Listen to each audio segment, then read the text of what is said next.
بہت پہلے یہ جان لیا گیا تھا کہ کیپٹلزم کی ایتھکس کیا ہوگی. ہم نے چونکہ کیپٹلزم کو جیسے آپ کے منہ سے نکلا, وہ میں ابھی ملتان گیا تھا, وہاں میں نے بھی اس طرح کی باتیں سرمایہ داری کے خلاف سنی, بغیر یہ جاننے کہ سرمایہ داری کہتے کسے ہیں اور اس کی کیا ڈکٹیٹس ہیں.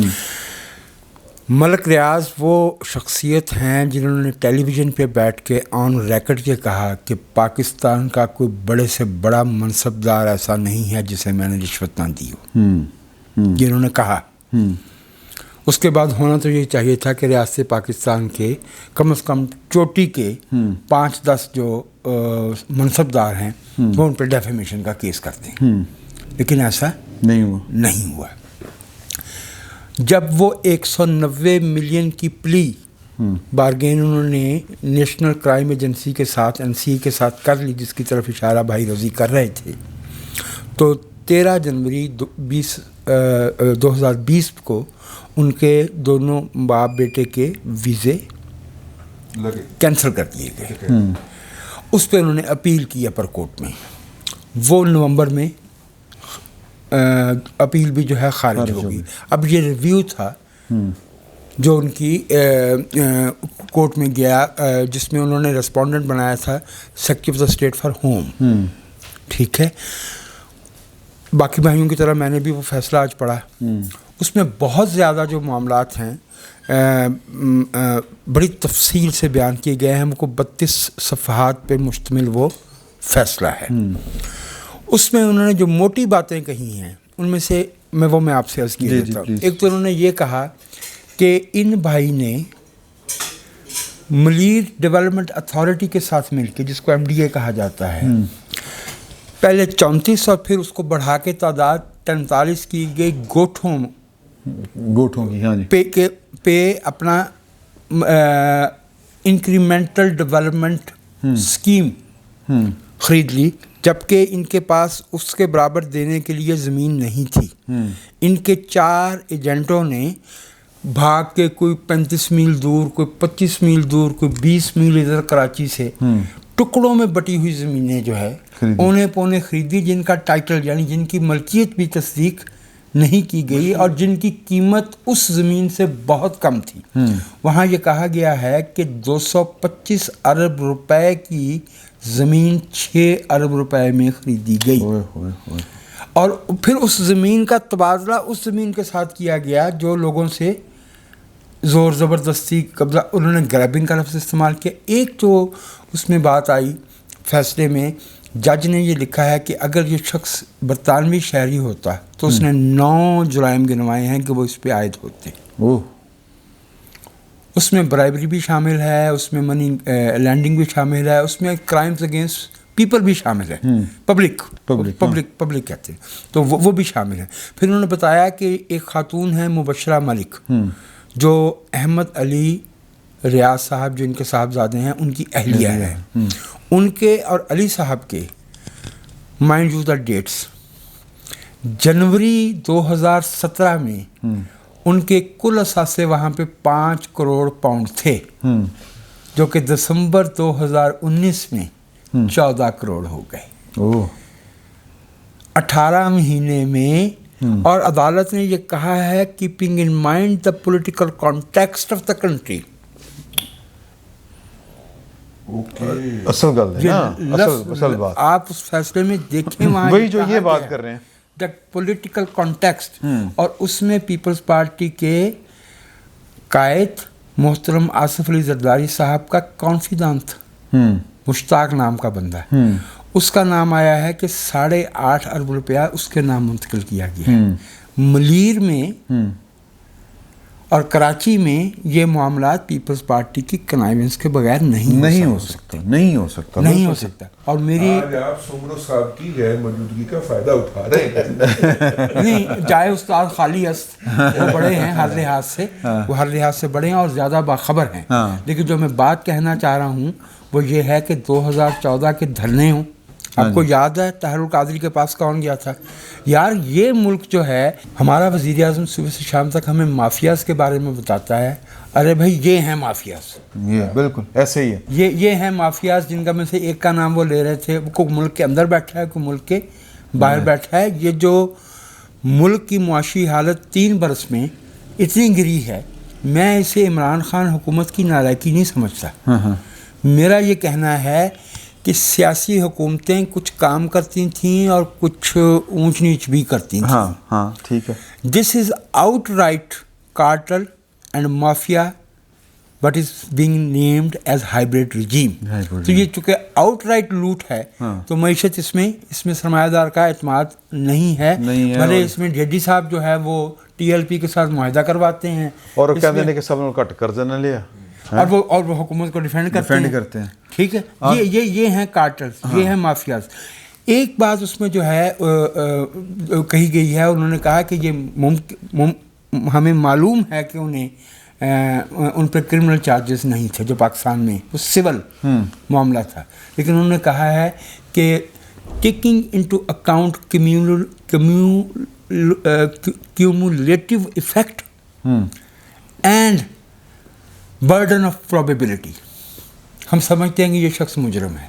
یہ شخص جو ہے یہ کرپشن میں اور انفیئر لیگل ٹرانزیکشنز میں, اس میں انہوں نے بتایا ہے کہ 10.2 ارب پاؤنڈ اس وقت بھی ان کے بینک میں موجود ہیں. فائنینشیل مس کنڈکٹ بتایا ہے. میرے خیال میں ٹھیک ہے دنیا میں بڑے بڑے مجرم ہوتے ہیں, لیکن اہم بات پاکستان کی جو حکمران اشرافیہ ہے اس سے پوچھنا چاہیے کہ یہ جب صدر پاکستان کی میز کے پرلی طرف بیٹھ کے ملک ریاض صاحب ان سے بات کر رہے ہوتے ہیں, اس وقت اقبال کا فلسفہ خود ہی ڈسکس کر رہے ہوتے ہیں. ہاں صحیح بات ہے, زرداری صاحب کے ساتھ اور دوسروں کے ساتھ. اور ملک صاحب کی فنکاری یہ ہے, یہ میں تھوڑا سا بتاؤں کہ ملک ریاض صاحب جڑے نا وہ اسد زرداری صاحب نو تے وہ انہوں نے کہا نا کہ وہ بندہ ہے کوئی مشتاق نا دا وہ تے یار پتہ نہیں شابت ہوئے نہ ہوئے وہ لاہور چ بلاول ہاؤس بھائی بنا کے دیتا. ٹھیک ہے. اچھا دوسری گل ہے وے کہ زرداری صاحب دے تے کرپشن دے الزامات نے, نواز شریف صاحب تے کرپشن دے الزامات نے, عمران خان صاحب تے دوجے لاندے نے کرپشن دے الزامات, مولانا ڈیزل یعنی جے یو آئی صاحب تمہیں پتہ ہی ہے انہوں تے کرپشن تے, ایم کیو ایم تے اے این پی تے ساری جماعتیں ایک دوجے تے کرپشن دے الزامات لاندی ہیں. یار ملک ریاض واحد آدمی ہے تے کوئی جماعت یا ادارہ کرپشن دے الزام نہیں لاندا. اس کی خبر دینے پہ پابندی ہے. خبر نہیں دے سکتے, اس کا نام نہیں لکھ سکتے. آپ یقین کریں ہے تھوڑا سا یہ ایک گروپ ہے ڈان جو ہے وہ نہ صرف وہ خبر لگاتا ہے, باقاعدہ جو بھی سٹوری آتی ہے ملک ریاض صاحب کے خلاف وہ کرتا ہے, اور تھوڑا سا کراچی کے جو جماعت اسلامی کے امیر ہیں نعیم الرحمان صاحب وہ کبھی کبھار بحریہ ٹاؤن کے خلاف کوئی مظاہرہ کر لیتے ہیں اور اس میں اپنا رول پلے کر دیتے ہیں. باقی پولیٹیکل پارٹیز جو ہے اس بارے میں سکوت فرماتی ہیں. سر صرف پولیٹیکل پارٹیز نہیں, وہ ادارے یار ہر دفعہ الزام ہوتا ہے کرپشن بڑی کرتے ہیں جناب ہے. ٹھیک ہے سر نیب یہ وہ واحد ادارہ بحریہ ٹاؤن ہے, حضور اعلیٰ بحریہ ٹاؤن میں واحد ادارہ ہے کہ نیب نے انہاں نو نیک چال چلن دا سرٹیفکیٹ دیتا سی. پہلے الزام لایا, انکوائری شروع کی تھی, پھر اس کے بعد اور میاں عامر صاحب ادو وہ ناظم لاہور ہوتے تھے, انہوں نے کھڑے ہو کے الزام لگایا تھا, نیب نے انیشیٹو لیا ان کے خلاف. اس کے بعد پھر ملک صاحب نے گھیڑا دیتا تو جناب انہوں نے پھر پریس ریلیز جاری کی تھی. سر میں وہ کہ جی یہ تو بڑا اعلیٰ عرفہ اور پتہ نہیں. 2017 والے فیصلے کے بعد جو فیک اکاؤنٹس کے حوالے سے جی آئی ٹی بنائی تھی وہ سپریم کورٹ نے نیب ہی کے سپرد کی تھی, اور اس میں نیب نے جو ہے وہ بڑی ڈیمنگ رپورٹ دی ہے. اچھا ایک اور بات بھی, نیب کے چیئرمین ایڈمرل فصیح بخاری اور ایڈمرل فصیح بخاری کی صاحبزادی بحریہ ٹاؤن میں کام کرتی تھی. یہ کیسا حسین اتفاق ہے. ویسے تو بحریہ ٹاؤن کا نام بھی جو لیا گیا تھا بحریہ سے, اس پر بھی کیس چلا تھا اور چل رہا ہے, اس میں ہائی کورٹ نے اسٹے دیتا ہے, لیکن اس میں وہ جاوید اقبال ایڈمرل صاحب کے خلاف تو کاروائی ہو گئی تھی, ملک صاحب کے خلاف کاروائی نہیں ہو سکتی تھی. سر ملک صاحب نو فن آندا ہے, مطلب وہ کلب کیس پینڈنگ ہے سر بحریہ ٹاؤن دا, جدوں انہوں نے پرائسز دیکھ کے فائلہ واپس یقین کریں یہ نویں لاہور کا جڑا منصوبہ ہے نا, جڑا نواز شریف دا خواب سی, ٹھیک ہے, وہ جنوں عمران خان انہوں پایا تکمیل پہنچان دی کوشش کر رہے ہیں. اس کی میٹنگ ہوتی ہے, آپ یقین کریں ملک ریاض اور عمران خان دونوں میٹنگ چیئر کر رہے ہوتے ہیں. ٹھیک ہے, لاہور کا ڈی سی کمشنر, سی سی پی او, ایس ایس پی انویسٹیگیشن اور جو ہے SSP آپریشن، یار یہ ملک ریاض کی مرضی کے بغیر نہیں لگتے. یہ میں آپ کو وہ ریالٹی بتا رہا ہوں, آپ اس کو کہیں سے کاؤنٹر چیک کرو. ਉਹਦੀ ਮਰਜ਼ੀ ਤੋਂ ਬਗੈਰ سر یار مینوں نا بڑیاں گلاں آ رہی رہن دے. ملک صاحب اس ملک کی بڑی محترم شخصیت ہیں, وہ بڑی بڑی مسجدیں بنوا کے دیتے ہیں, وہ ایک نیک آدمی ہے, ان کے خلاف ہم زیادہ باتیں نہیں کر سکتے اور ان کے خلاف کوئی کیس نہیں ہے. اور ان کی مسجد نہیں, اس کی مسجد کے اندر طاہر اشرفی کو نوکری ملتی ہے, وہ وہاں پہ بیٹھ کے خطبہ دیتے ہیں. آپ کیسی باتیں کر رہے ہیں؟ اور حکومت کے ایک بڑے عہدیدار نے حکومت کے ایک بڑے عہدیدار کی ویڈیو بھی ریلیز ہوئی تھی, جو شاید لنڈن میں انہیں کوئی سرٹیفکیٹ ہی شاید دے رہے تھے کسی بریف کیس میں رکھ کے, یا ان سے لے رہے تھے. میں ایسے ایک سوال کرنا چاہ رہا ہوں کہ ملک ریاض صاحب نے حیدرآباد میں الطاف یونیورسٹی بنانے کا اعلان کیا تھا, یونیورسٹی نہیں نظر آ رہی. ملک صاحب الطاف بھی تو نظر نہیں نہ آیا کتے, جی الطاف نظر آ جائے گا تو یونیورسٹی بھی نظر آ جائے گی. معلوم ہوتا ہے کہ ملک ریاض کی علم دوستی میں کچھ کمی واقع ہو گئی. ہاں نہیں, ایک یہ سر وہ الطاف یونیورسٹی کے بعد انہوں نے ایک روحانیت کی یونیورسٹی کا بھی افتتاح کروایا تھا, اگر آپ کو یاد ہو, روات کے پاس. وہ بھی سنا تھا کہ ملک ریاض صاحب کا ہی کارنامہ تھا. لگتا ہے علم دوستی میں کافی کمی واقع ہو گئی ہے. سر کیڑی نہیں گلی جتے پھتو نہیں کھڑی. تو یہ ملک ریاض صاحب ایک ایسا سبجیکٹ ہیں کہ ان کے اوپر کتابیں لکھی جا سکتی ہیں, اور جو اس یہاں پر جو سر فلم بن چکی ہے, آپ کی اطلاع کے لیے عرض ہے. تو ایتھے مزے لے آ رہے ہیں سارے.